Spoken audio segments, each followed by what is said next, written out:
Sementara itu pemirsa, Presiden Joko Widodo mengklaim kasus aktif COVID-19 di Indonesia masih lebih baik daripada angka rata-rata di dunia. Jokowi menyebut kasus aktif COVID-19 di Indonesia mengalami penurunan yang signifikan.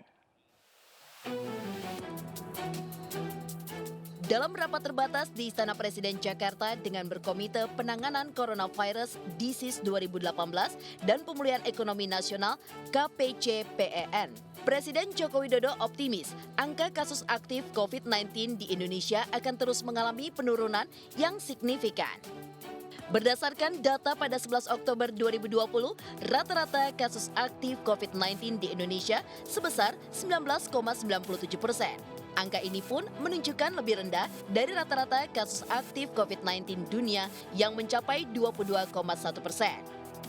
Jumlah kasus aktif ini menunjukkan penurunan yang signifikan jika dibandingkan rata-rata kasus aktif pada tanggal 27 September lalu yang mencapai hingga 22,46%. Selain itu, rata-rata kesembuhan COVID-19 juga mengalami peningkatan menjadi 76,48% per Oktober 2020. Angka ini diklaim Presiden Joko Widodo lebih tinggi dari rata-rata kesembuhan dunia yang mencapai hingga 75,03%.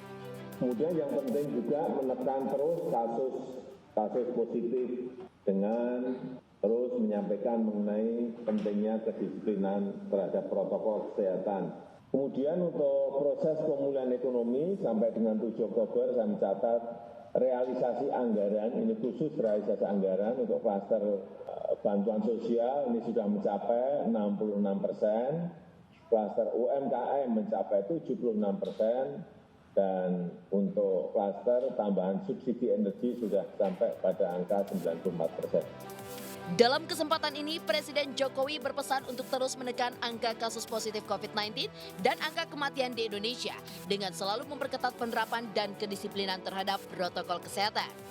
Dari Jakarta, Mega Latu, Yulisa Febiola, iNews melaporkan.